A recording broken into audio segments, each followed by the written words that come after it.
এখানে দেখো আমি ডমসের ব্রাশ পেন দিয়ে সহজে গোলাপ ফুল আঁকাবো। তো প্রথমে দেখো আমি একটার ওপর দিয়ে এরকম করে দাগ দিয়ে দিচ্ছি।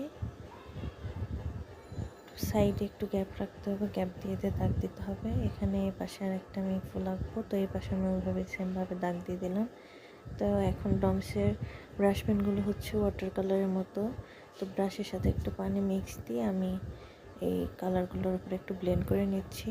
আর কালারগুলো হালকা হয়ে যাচ্ছে। এখন আমি পাতার মতো করে দেবো, ফুলের যে পাপড়িগুলো থাকে ওরকম করে ছড়িয়ে একটু গোল গোল করে দেবো।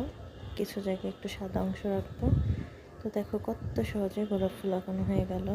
আমি এই পাশে একটু সেমভাবে করব। তো দেখো ব্রাশ পেন দিয়ে খুব সহজেই গোলাপ ফুল আঁকানো যায়। এটা আমি ওয়াটার কালার প্যাডে করেছি। দেখুন ওই পেন দিয়ে আরেকটু মার্ক করে দিচ্ছি, দেখো যেন ফুলগুলো আরেকটু রিয়েলিস্টিক লাগে।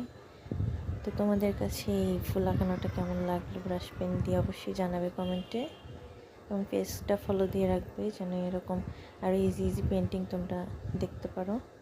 তো এই পর্যন্তই, আল্লাহ হাফিজ সবাইকে, টাটা।